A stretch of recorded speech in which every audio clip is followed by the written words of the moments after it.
ಇನ್ನು ನಟ ದರ್ಶನ್ ಜಾಮೀನು ಅರ್ಜಿ ವಿಚಾರಣೆ ಕೋರ್ಟ್ನಲ್ಲಿ ಆರಂಭ ಆಗಿದೆ. ಇವತ್ತು ವಾದ ಮಂಡಿಸ್ತಾ ಇದ್ದಾರೆ ದರ್ಶನ್ ಪರ ವಕೀಲರಾಗಿರ್ತಕ್ಕಂಥ ಸಿ.ವಿ. ನಾಗೇಶ್ ಅವರು. ಕೋರ್ಟ್ನಲ್ಲಿ ದರ್ಶನ್ ಜಾಮೀನು ಅರ್ಜಿ ವಿಚಾರಣೆ ಆರಂಭ ಆಗಿದೆ. ದರ್ಶನ್ ಪರ ಸಿ.ವಿ. ನಾಗೇಶ್ ಅವರು ವಾದ ಮಂಡನೆಯನ್ನ ಮಾಡೋದಕ್ಕೆ ಅಂತ ಇವತ್ತು ಬಂದಿದ್ದಾರೆ. 2 ಸರ್ತಿ ಮುಂದೂಡಿಕೆ ಆಗಿತ್ತು. ಇವತ್ತು ದರ್ಶನ್ಗೆ ಬೇಲ್ ಸಿಗುತ್ತಾ, ಇದು ಪ್ರಶ್ನೆ. ಕೋರ್ಟ್ನಲ್ಲಿ ಇವತ್ತು ದರ್ಶನ್ ಜಾಮೀನು ಅರ್ಜಿ ವಿಚಾರಣೆ, ವಾದ ಪ್ರತಿವಾದಗಳು ನಡೀಬೇಕು. ದರ್ಶನ್ ಪರ ಸಿ.ವಿ. ನಾಗೇಶ್ ಅವರು ವಾದ ಮಂಡನೆ ಮಾಡಿದ್ರೆ SPP ಕೂಡ ಕೊಡಬಾರ್ದು ಅಂತಲೇ ವಾದ ಮಾಡ್ತಾರೆ. ಇದು ಒಂದು ದಿನಕ್ಕೆ ಮುಗಿತಕ್ಕಂಥ ಕತೆ ಅಲ್ಲ. ಇದು ಇವತ್ತೇ ಜಾಮೀನು ಸಿಕ್ಬಿಡುತ್ತಾ ಅಂತಂದರೆ ಬಹುತೇಕ ಇಲ್ಲ ಅಂತಲೇ ಹೇಳ್ಬೋದು. ಹಾಗಂತ ಸಿಗಲ್ಲ ಅಂತ ನಾವು ಹೇಳ್ತಾ ಇಲ್ಲ, ಸಿಗಬಹುದು ಮುಂದೆ, ಬಟ್ ಒಂದು ದಿನಕ್ಕೆ ಮುಗಿಯೋ ಪ್ರಕ್ರಿಯೆ ಅಲ್ಲ ಕೋರ್ಟಲ್ಲಿದು. ಸಿ.ವಿ. ನಾಗೇಶ್ ಅವರು ತಮ್ಮ ಪರ ಕಕ್ಷಿದಾರರನ್ನು ಸಮರ್ಥಿಸ್ಕೋಬೇಕಲ್ಲ. ಅವರು ಕೊಲೆಯಲ್ಲಿ ಭಾಗಿಯಾಗಿಲ್ಲ, ಕಿಡ್ನ್ಯಾಪಲ್ಲಿ ಭಾಗಿಯಾಗಿಲ್ಲ ಅಂತೆಲ್ಲ. ಹಾಗಾಗಿ ಸಿ.ವಿ. ನಾಗೇಶ್ ಅವರು ಇವತ್ತು ಅಪಿಯರ್ ಆಗಿದ್ದಾರೆ ಕೋರ್ಟ್ ಹಾಲ್ನಲ್ಲಿ. ದರ್ಶನ್ಗೆ ಬೇಲ್ ಸಿಗುತ್ತಾ ಸಿಗಲ್ವಾ ಅಂತಕ್ಕಂಥ ಕುತೂಹಲ. A1 A2 ಇಬ್ಬರದ್ದು ಇವತ್ತು ವಾದ ಪ್ರತಿವಾದ ಆಗಬೇಕು. ಪವಿತ್ರ ಗೌಡದು ಆಗಬೇಕು. ದೋಷಾರೋಪ ಪಟ್ಟಿಯಲ್ಲಿ ಉಲ್ಲೇಖವಾಗಿರುವ ಅಂಶಗಳನ್ನು ಕೋರ್ಟ್ ಗಮನಕ್ಕೆ ತರಲಾಗ್ತಾ ಇದೆ. ಸ್ವ ಇಚ್ಛಾ ಹೇಳಿಕೆ, ಪೋಸ್ಟ್ ಮಾರ್ಟಮ್ ರಿಪೋರ್ಟ್ ಬಗ್ಗೆ ಮಾಹಿತಿ, ಇದು ಅತ್ಯಂತ ಕೆಟ್ಟದಾದ ತನಿಖೆ ಅಂತ ದರ್ಶನ್ ಪರ ವಕೀಲರು ಹೇಳಿದ್ದಾರೆ. ದೋಷಾರೋಪ ಪಟ್ಟಿಯಲ್ಲಿ ಉಲ್ಲೇಖವಾಗಿರುವ ಅಂಶಗಳನ್ನು ಕೋರ್ಟ್ ಗಮನಕ್ಕೆ ತಂದು ಅದರಲ್ಲಿ ಸ್ವ ಇಚ್ಛಾ ಹೇಳಿಕೆ ಇದೆ, ಪೋಸ್ಟ್ ಮಾರ್ಟಮ್ ರಿಪೋರ್ಟ್ ಇದೆ, ಇದೆಲ್ಲ ಅತ್ಯಂತ ಕೆಟ್ಟದಾದ ತನಿಖೆ ಮಾಡಿದ್ದಾರೆ ಪೊಲೀಸರು ಅಂತ ನೋಡಿ ಅಲ್ಲಿಂದ ಶುರು ಮಾಡಿದ್ರು. ಪೊಲೀಸರ ತನಿಖೆನೇ ಸರಿ ಇಲ್ಲ. ಸುಪ್ರೀಂ ಕೋರ್ಟ್ನ 2 ತೀರ್ಪನ್ನು ಉಲ್ಲೇಖಿಸಿ ವಾದ ಮಂಡನೆಯನ್ನ ಮಾಡ್ತಾ ಇದ್ದಾರೆ. ದೋಷಾರೋಪ ಪಟ್ಟಿಯಲ್ಲಿ ಉಲ್ಲೇಖವಾಗಿರುವ ಅಂಶಗಳು ಕೋರ್ಟ್ ಗಮನಕ್ಕೆ ತಂದಿದ್ದಾರೆ. ಸ್ವಇಚ್ಛಾ ಹೇಳಿಕೆ ದರ್ಶನ್ ಕೊಟ್ಟಿದ್ರಲ್ಲ ಅದು, ಮತ್ತೆ PM ರಿಪೋರ್ಟ್, ಅದ್ರ ಬಗ್ಗೆ ಈಗ ಕೋರ್ಟ್ ಗಮನಕ್ಕೆ ತರ್ತಾ ಇದ್ದಾರೆ. ಅತ್ಯಂತ ಕೆಟ್ಟದಾದ ತನಿಖೆಯನ್ನ ಮಾಡಿದ್ದಾರೆ ಪೊಲೀಸರು. ಅವ್ರ ತನಿಖೆಯನ್ನ ಕೆಟ್ಟದಾಗಿ ಮಾಡಿದ್ದಾರೆ. ಹಾಗಾಗಿ ದೋಷಾರೋಪ ಪಟ್ಟಿಯಲ್ಲೂ ದೋಷ ಇದೆ ಅಂತ ಅವ್ರು ಹೇಳೋದು. ಸುಪ್ರೀಂ ಕೋರ್ಟ್ನ 2 ತೀರ್ಪನ್ನು ಈಗ ಉಲ್ಲೇಖ ಮಾಡ್ತಾ ಇದ್ದಾರೆ. ಉಲ್ಲೇಖ ಮಾಡಿ ಸಿ.ವಿ. ನಾಗೇಶ್ ಅವರು ವಾದ ಮಂಡನೆಯನ್ನ ಆರಂಭ ಮಾಡ್ತಾ ಇದ್ದಾರೆ. ಅವರಿಗೆ ತಮ್ಮ ಕಕ್ಷಿದಾರರನ್ನ ಸಮರ್ಥಿಸ್ಕೊಳ್ಳೋದಕ್ಕೆ ಪೊಲೀಸ್ ತನಿಖೆ ಬಗ್ಗೆ ಮಾತಾಡಲೇಬೇಕಲ್ಲ. ಈ ಪ್ರಕರಣದಲ್ಲಿ ಪೊಲೀಸರು ತನಿಖೆ ಮಾಡಿರೋ ರೀತಿನೇ ಸರಿ ಇಲ್ಲ ಅಂತ ಹೇಳ್ತಾ ಇರೋದು. ತನಿಖೆ ಮಾಡಿರುವ ರೀತಿನೇ ಸರಿ ಇಲ್ಲ. ಅತ್ಯಂತ ಕೆಟ್ಟದಾದ ತನಿಖೆಯನ್ನ ಪೊಲೀಸರು ಮಾಡಿದ್ದಾರೆ. ಈ ಪ್ರಕರಣ ನೀವು ಅಂದ್ಕೊಂಡಂಗೆ ಇಲ್ವೇ ಇಲ್ಲ ಅಂತ ಜಡ್ಜ್ ಗಮನಕ್ಕೆ ತರ್ತಾ ಇರೋದವ್ರು. ದೋಷಾರೋಪ ಪಟ್ಟಿಯಲ್ಲಿ ಏನೇನು ಆರೋಪ ಮಾಡಿದಾರೋ ಚಾರ್ಜ್ ಶೀಟಲ್ಲಿ ಇವೆಲ್ಲವೂ ಕೂಡ ಸುಳ್ಳು.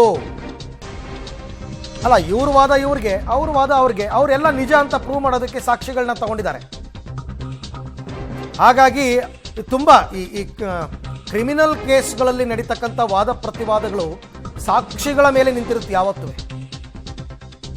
ಸರಿಯಾದ ಸಾಕ್ಷಿಗಳು ಯಾವ್ಯಾವುದಿದೆ ಅದ್ರ ಮೇಲೆ ಕೇಸ್ ಡೆವಲಪ್ ಆಗ್ತಾ ಹೋಗುತ್ತೆ ಕೋರ್ಟಲ್ಲಿ. ಹಾಗಾಗಿ ಇವಾಗ ಸುದೀರ್ಘವಾಗಿ ಅವರು ಕೂಡ ಚಾರ್ಜ್ ಶೀಟನ್ನು ಓದಿದ್ದಾರೆ ಸಿ.ವಿ. ನಾಗೇಶ್ ಅವರು. ಅದರ ಬಗ್ಗೆನೇ ಈಗ ಅವರು ಮಾತನಾಡ್ತಾ ಇದ್ದಾರೆ. ದರ್ಶನ್ ಪರ ವಕೀಲರ ಹೇಳಿಕೆಗೆ SPP ಆಕ್ಷೇಪ ವ್ಯಕ್ತಪಡಿಸಿದಾರಂತೆ.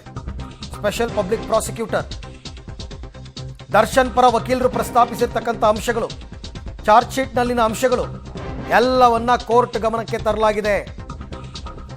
ಯಾವಾಗ ಇವರು ಈ ತನಿಖೆನೇ ಸರಿಯಾಗಿಲ್ಲ, ಪೊಲೀಸರು ಮಾಡಿಲ್ಲ ಅಂತ ಹೇಳಿದ್ರು, ಆಗ SPP ಅವರು ಅಬ್ಜೆಕ್ಷನ್ ಹಾಕ್ತಾರೆ. ಸುಪ್ರೀಂ ಕೋರ್ಟ್ನ 2 ತೀರ್ಪನ್ನು ಉಲ್ಲೇಖಿಸಿ ವಾದ ಮಂಡನೆಯನ್ನ ಶುರು ಮಾಡಿದ್ದಾರೆ ಸಿ.ವಿ. ನಾಗೇಶ್, ದರ್ಶನ್ ಪರ ವಕೀಲರು. ಆದರೆ ಅದಕ್ಕೆ SPP ಆಕ್ಷೇಪ ವ್ಯಕ್ತಪಡಿಸಿದ್ದಾರೆ.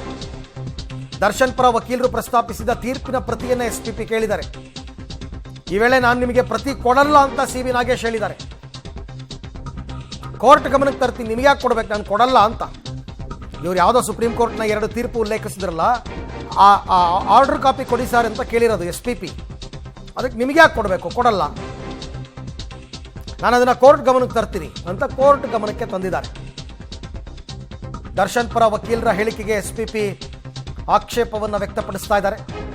ದರ್ಶನ್ ಪರ ವಕೀಲರು ಪ್ರಸ್ತಾಪಿಸಿದ ತೀರ್ಪಿನ ಪ್ರತಿಯನ್ನ ಸ್ಪೆಷಲ್ ಪಬ್ಲಿಕ್ ಪ್ರಾಸಿಕ್ಯೂಟರ್ ಕೇಳಿದ್ದಾರೆ. ಆದರೆ ನಾನು ಕೊಡಲ್ಲ ಅಂತ ಸಿ.ವಿ. ನಾಗೇಶ್ ಅವರ ವಾದ. ಸೊ ಹಾಗಾಗಿ ಇವಾಗ ವಾದ ಪ್ರತಿವಾದಗಳು ಜೋರಾಗ್ತಾ ಇದೆ. ದರ್ಶನ್ಗೆ ಇವತ್ತು ಬೇಲ್ ಸಿಗುತ್ತಾ ಸಿಗಲ್ವಾ ಅಂತಕ್ಕಂಥದ್ದೇ ಬಹಳ ಮುಖ್ಯವಾದಂತಹ ವಿಚಾರ. ಜಾಮೀನು ಸಿಗುತ್ತಾ ಅಥವಾ ಕೋರ್ಟ್ ಮತ್ತೆ ಮುಂದೂಡುತ್ತಾ?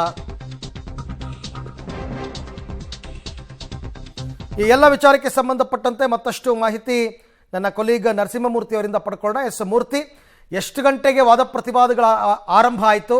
ಈಗ ದರ್ಶನ್ ಪರ ವಕೀಲ ಸಿ.ವಿ. ನಾಗೇಶ್ ಅವರು ಮಂಡಿಸಿರುವಂತಹ ಅಂಶಗಳೇನೇನು? ಅರವಿಂದ್, ಇದೀಗ ಸಿಟಿ ಸಿವಿಲ್ ಕೋರ್ಟ್ನ 57ರ ನ್ಯಾಯಾಧೀಶರ ಮುಂದೆ ದರ್ಶನ್ ಪರ ವಕೀಲ ಹಿರಿಯ ವಕೀಲ ಸಿ.ವಿ. ನಾಗೇಶ್ ಅವರು ತಮ್ಮ ವಾದವನ್ನ ಮಂಡನೆ ಮಾಡ್ತಿದ್ದಾರೆ. ಈ ಹಿಂದೆ 2 ಬಾರಿ ಸಮಯಾವಕಾಶವನ್ನ ಕೇಳ್ಕೊಂಡಿದ್ರು. ಇವತ್ತು ತಮ್ಮ ವಾದವನ್ನ ಸಿ.ವಿ. ನಾಗೇಶ್ ಅವರು ವಾದ ಮಂಡನೆಯನ್ನ ಮಾಡ್ತಿದ್ದಾರೆ. ದರ್ಶನ್ಗೆ ಬೇಲನ್ನ ಕೊಡಬೇಕು, ಪ್ರಕರಣದಲ್ಲಿ ಒಂದಷ್ಟು ಲೋಪದೋಷಗಳನ್ನ ಹಿಡಿದಿದ್ದಾರೆ. ಅಂದ್ರೆ ಜೀವಾವಧಿ ಅಥವಾ ಸಮಾನಾಂತರ ಶಿಕ್ಷೆ ಹೊಂದಿರೋ ಪ್ರಕರಣ ಇದು.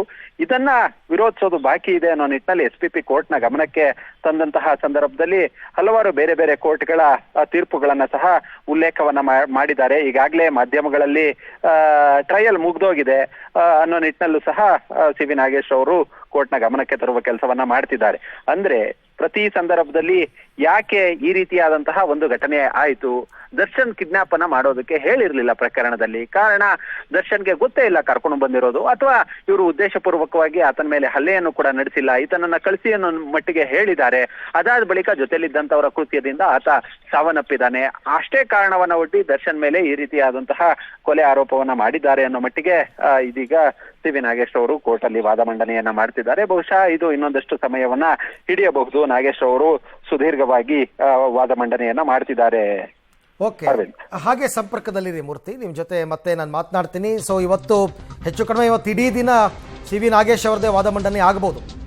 ಮಾಧ್ಯಮಗಳಲ್ಲಿ ಆರೋಪಿಗಳ ಸ್ವಇಚ್ಛಾ ಹೇಳಿಕೆ ಬಂದಿದೆ, ಮೃತದೇಹದ ಫೋಟೋ ಬಿತ್ತರವಾಗಿದೆ. ಅಂದ್ರೆ ಇದನ್ನೆಲ್ಲ ಯಾರು ಲೀಕ್ ಮಾಡಿದ್ದು ಅಂತ ಮಾಧ್ಯಮಗಳಲ್ಲಿ ಆರೋಪಿಗಳ ಸ್ವಇಚ್ಛಾ ಹೇಳಿಕೆ, ಏನೇನು ಅವರು ಪೊಲೀಸರ ಮುಂದೆ ಹೇಳಿಕೆ ಕೊಟ್ಟಿದ್ರು ಅದೆಲ್ಲ ಹೌದು, ಮಾಧ್ಯಮಗಳಲ್ಲಿ ಬಂದಿದೆ. ಮತ್ತೆ ಮೃತದೇಹದ ಫೋಟೋ ಬಂದಿದೆ.